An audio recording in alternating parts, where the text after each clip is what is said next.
A traffic victim recounted his harrowing pre-graduation car crash as the Ministry of Transport launched Road Safety Month today. Our Charisma Robinson tells us more about the unfortunate episode and how officials plan to take their new intensified campaign to the masses to help curb high traffic fatality numbers nationwide.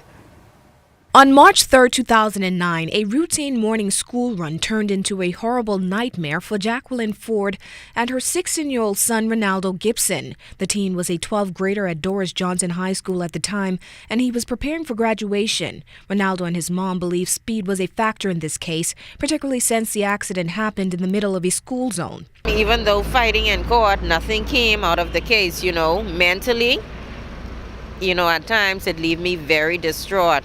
Because it's like knocking down an animal, and not looking back. I thank God that I'm still here, and ever since the accident, I've really been blessed, and I look at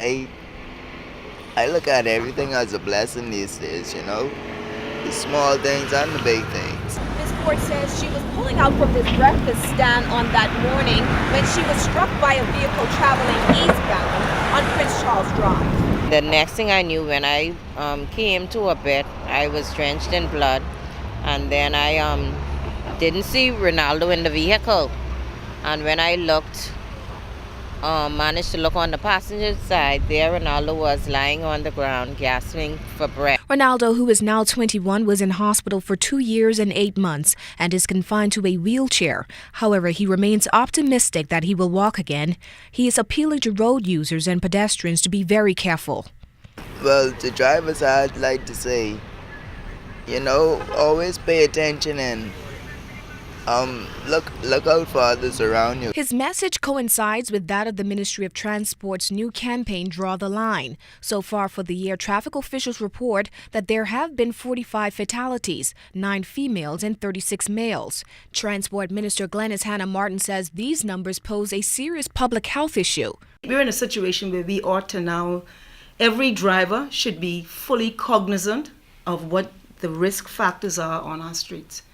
Alcohol, speed, overtaking in dangerous circumstances, pushing your way through in big vehicles, and all of these sorts of things create very risky circumstances. Pedestrians not crossing in a way that they are not fully circumspect about their own safety. We say in the Bahamas, a pedestrian ain't got no bumper.